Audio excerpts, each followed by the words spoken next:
मैं तो यही के मिशन ब्लॉग ट्राई कर लक्ष्मी पूजा रेडी हो तो जाओ बोलो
আমাৰ এই যি পৰম্পৰা প্ৰতি বছৰৰ দৰে এইবেলিও আমাৰ ডালিঙা চুবুৰী সৌজন্যত সকলো বাপ বান্ধৱ আই মাতৃ সমস্ত ডেকা যুৱক যুৱতী সকলোৱে ওলাই আহিছে। মানে আমি এটা সুন্দৰ পৰিৱেশ সৃষ্টি কৰাৰ কাৰণে আমি এনেকৈ প্ৰতি বছৰে এনেকুৱা ভাগৱত শোভাযাত্ৰা হওক বা যিটো আমাৰ প্ৰাতঃ ভ্ৰমণ বুলি ক'ব পাৰি, প্ৰভাত ফেৰী হওক, এনেকুৱা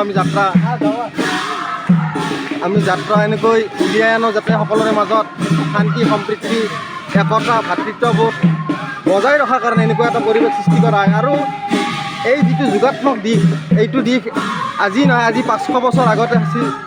মহাপুৰুষ জগতগুৰু শ্ৰী শ্ৰী শংকৰদেৱ মহাপুৰুষ গুৰুজনাই যি আমাৰ মাজত এটা ৰীতি নীতিৰ মাজেৰে অসমীয়া সমাজখনৰ মাজত যিটো এটা এনাজৰী, এই এনাজৰীডালক টনকিয়াল কৰাৰ কাৰণে যি এটা তেখেতে ব্যৱস্থা কৰিছিল, তেওঁক আমি ইয়াৰ পৰা ধন্যবাদ জনাইছোঁ। আৰু তেওঁৰ প্ৰচেষ্টাত আজি বিভিন্ন মঠ মন্দিৰ সত্ৰ নগৰী বিভিন্ন আজি তেখেতৰ দিনতে উদযাপন কৰা হৈছে। আৰু সেই ৰীতি নীতি সৰগত কৰি আজি অসমীয়া সমাজখনে এক বহল প্ৰচাৰ আৰু প্ৰসাৰৰ দিশত আজি ধৰ্মানুষ্ঠানবিলাক বহুত মানে বিভিন্ন ধৰণে আজি জাক জমকতাৰে পৰিৱেশ এটা সৃষ্টি হৈছে। আৰু ইয়াৰ দ্বাৰা এইটোও বুজাব পাৰি যে ডেকা প্ৰজন্ম বা যুৱক যুৱতী উঠি অহা প্ৰজন্ম এইটো এটা নিজৰ দৃষ্টিভংগীৰে মানসিকতাৰে এক নিজৰ শৰীৰটোক যাতে এটা ভাল উন্নত দিশ কৰাৰ প্ৰয়াসেৰে আৰু এখন সমাজ নিৰ্মাণৰ চেষ্টাত এইবিলাক আমি শোভাযাত্ৰাই হওক বা বিভিন্ন ধৰণৰ গীত মাত প্ৰসংগ নাম প্ৰসংগই হওক বিভিন্ন ধৰণৰ এনেকুৱা কাৰ্যসূচী হাতত ৰখা হয়। এইবেলি ঠিক ডালিঙা চুবুৰীয়ে বিভিন্ন সাংস্কৃতিক জগতৰ দৰে এক প্ৰচেষ্টা হাতত ৰাখিছোঁ। এই প্ৰাতঃ ভ্ৰমণৰ পিছতে আমাৰ নামঘৰত আজি এক ভকত সেৱা আছে আৰু ভকত সেৱাত এক ভাগৱতী হিচাপে আহিব আমাৰ ওদালগুৰিৰ নিবাসী তথা শংকৰদেৱ সত্ৰৰ লগত জড়িত তথা আমাৰ প্ৰভু ঈশ্বৰ ঋজুপাঠক মহন্তদেৱৰ প্ৰধান শিষ্য হিমাংশু নাথ দেৱে আজি ভাগৱত পৰিৱেশন কৰিব। আৰু এই পৰিৱেশন কাৰ্যসূচীত সকলো আমাৰ ডালিঙা চুবুৰী ৰাইজৰ লগতে আমাৰ ওচৰ চুবুৰীয়া দাঁতি কাষৰীয়া যিবিলাক চুবুৰী আছে তেখেতসকলে অংশগ্ৰহণ কৰিব। নিশ্চয়কৈ এতে সুন্দৰ পৰিৱেশ। মই ভাবোঁ এতিয়া যিটো পৰিৱেশ হৈছে ইয়াতে অনাগত দিনত উঠি অহা ডেকা যুৱক যুৱতীসকলে বা এই অনুষ্ঠানটো যাতে লোপ নাপায়, সকলোৱে যাতে আগবঢ়াই নিয়াৰ দিশত সদায় অগ্ৰাধিকাৰ ভূমিকা লয় তাৰ বাবে মই আশা ৰাখিছোঁ। এইখিনিকে কৈ মই সকলোৰে সুস্বাস্থ্য কামনা কৰিছোঁ আৰু অহা দিনত সকলোৱে যাতে এখন ভাল সমাজ নিৰ্মাণৰ হকে সকলোৱে যাতে ভালদৰে কাম কৰে আৰু সকলোৰে যাতে মানে ভৱিষ্যত উজ্জ্বল হয় তাৰে কামনা কৰি মোৰ ক'ব লাগে কৃষ্ণ।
কার মোবাইলে কার Hari Rama, Hari Rama, Hare Kalila, Hirata Kalila, Hare Hari Rama, Hari Rama, Ujini Tamare, Tuhar Tamare, Jire Kalila, Hare Rama, Hare Rama, Kandila Zahoda Kandila, Hare Rama, Hare Rama, Vikali Kali Kapila Banasito, Hare Rama, Hare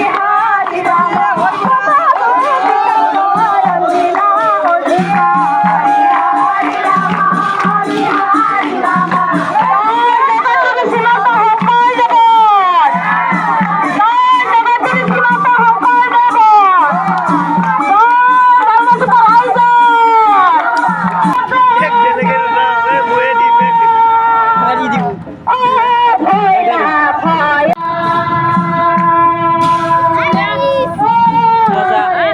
আচ্ছা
ঠিক তেনেকুৱা তেওঁ মুখখন চালেও মানে কিছুমান যিমান টকা পইচা নাথাকক কিয় আন্ধাৰ ছায়া এটা দেখা যায়। এইটো কি হ'ল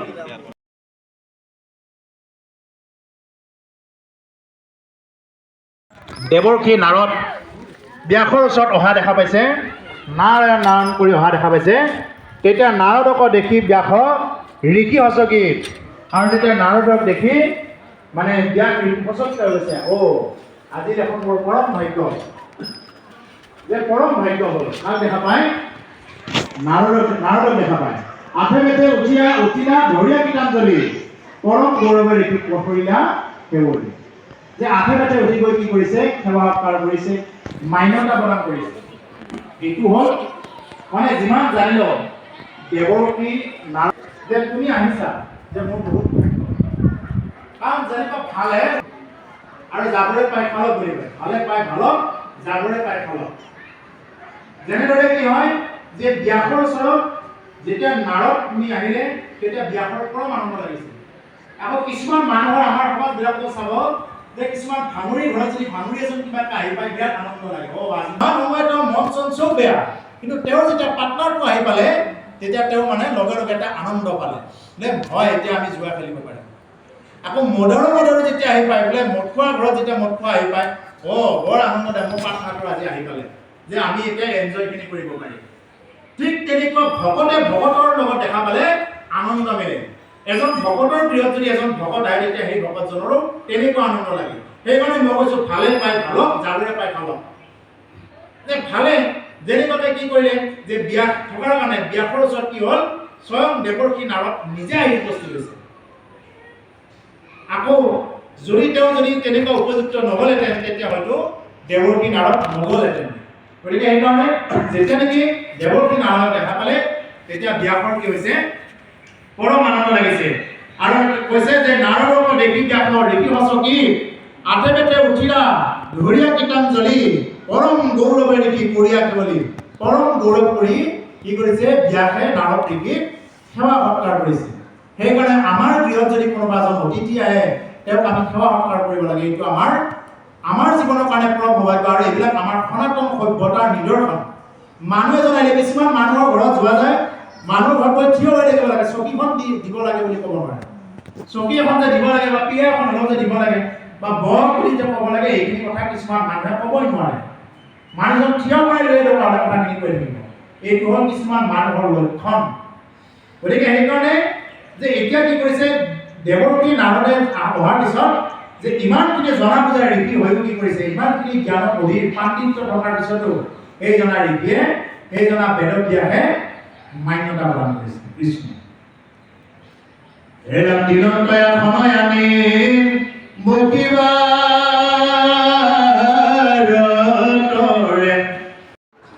যিখিনি নকলে নহয় সেইখিনি কথা কি কৰিছে সুখদেৱে মহাৰাজ পৰীক্ষিতৰ আগত এই কথাখিনি কৈ গৈছে।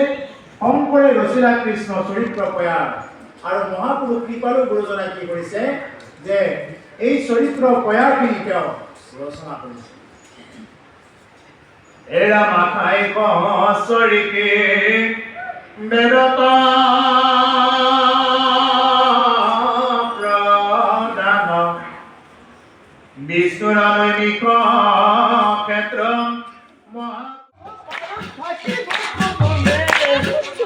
আমাকে